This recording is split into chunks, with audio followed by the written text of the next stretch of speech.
السلام علیکم ورحمۃ اللہ وبرکاتہ۔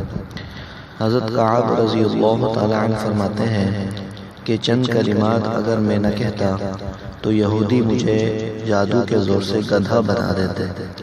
کسی نے پوچھا وہ کلمات کیا ہیں تو انہوں نے بتایا اعوذ بوجہ اللہ العظیم الذی لیس شیء اعظم منہ وبکلمات اللہ التامات التي لا يجاوزهن بر ولا فاجر وبأسماء الله الحسنى كلها ما علمت منها وما لم أعلم من شر ما خلق وذرأ وبرأ۔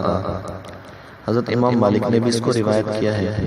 تو یہ کلمات ہمیں صبح شام پڑھنے چاہیے۔ اگر جادو کا اثر زیادہ ہو تو اس صورت میں ان کلمات کو کم از کم 7 مرتبہ صبح شام پڑھ کر اپنے اوپر دم کریں، وگرنہ 3 مرتبہ حفاظت کے لیے ان کو دم کرنا بہت ہی مجرب عمل ہے۔ السلام علیکم ورحمۃ اللہ۔